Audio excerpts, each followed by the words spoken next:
नुमाइंदा हमारे साथ जुड़े हुए थे। फिलहाल आगे बढ़ लेते हैं। दिल्ली एम्स के नर्सिंग स्टाफ गैर मुअय्यना मुद्दत की हड़ताल पर हैं।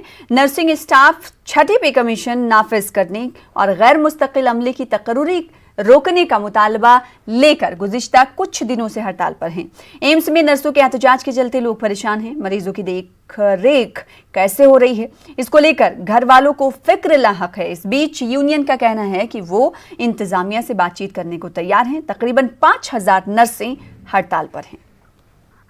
अपने पेशेंट को दिखाने जो कि हड़ताल पर नर्स बैठी हुई हैं, बहुत तो दिक्कत हो रही है। और इमरजेंसी पे है आपके? इमरजेंसी में हमारा पेशेंट है। कौन है? हमारा पेशेंट हमारा भांजा है। अच्छा, जो कि हमसे ना मिलने दे रहे हैं ना जाने दे रहे हैं वहाँ तो आप अभी जो हड़ताल हो रहा है, अभी जो नर्सेज की कमी हो रही है, तो आप लोगों की दिक्कत हो रही है बहुत? हाँ जी, हमको बहुत दिक्कत हो रही है यहाँ पर, इसलिए हम यहाँ पर बैठे हैं। दिक्कत तो हो रही है क्योंकि अंदर से कोई अपडेट नहीं देते हैं कि क्या अंदर चल रहा है क्या नहीं चल रहा है। 24 घंटे में एक बार कॉल आती है, वो भी बताया जाता है कि कंडीशन ठीक नहीं है। तो आप लोगों को पता चल रहा है कि कौन अटेंड कर रहा है? नर्सेज जैसे नहीं है, कौन अटेंड कर रहा है? नहीं, हमें नहीं पता कौन सा डॉक्टर अटेंड कर रहा है, कौन सी नर्सेज अटेंड कर रही है। बस 24 घंटे में एक बार कॉल आती है, वो भी 2 मिनट या 1 मिनट के लिए।